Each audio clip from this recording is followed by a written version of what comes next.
Hi, this is Dr. Marmo, and I'd like to welcome you to the Peer Cafe. Now, we're not going to really have coffee here. You could have coffee if you want. But this is an opportunity for you to be paired with some of your colleagues to discuss some of the feelings, triggers, and emotions that may be triggered by some of the course content. Working in a profession where people experience loss, trauma, and death and dying can be very difficult. And it is important to recognize the emotions and feelings that this may arise in us as workers and professionals. It's important so we don't let those triggers and feelings interfere with our work with clients. Sometimes people who work in these fields can experience avoidance of certain difficult topics when working with clients.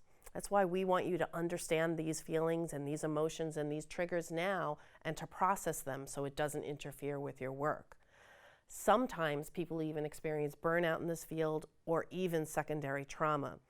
And one of the most important ways to avoid this is to take care of yourself. And taking care of yourself means developing self-awareness and processing what feelings and emotions can happen.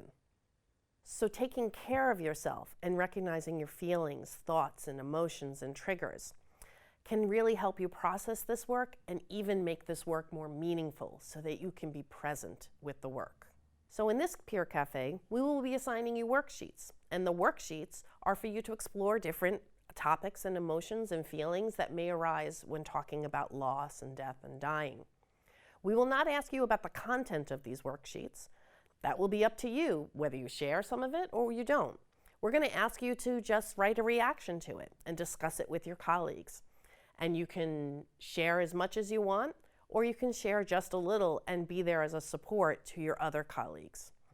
Your professors will monitor these peer cafes and may occasionally jump in, but you will not be graded on how much you personally share. You will be graded on your participation that you're there. Number one rule about the peer cafe is what goes on in the peer cafe stays in the peer cafe. Please, as we have said before, practice confidentiality with your colleagues so that you can also know that they will practice confidentiality with you.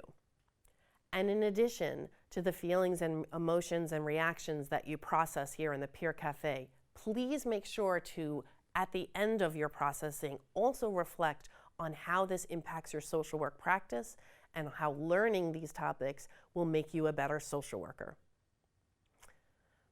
So thank you for participating in the Peer Cafe.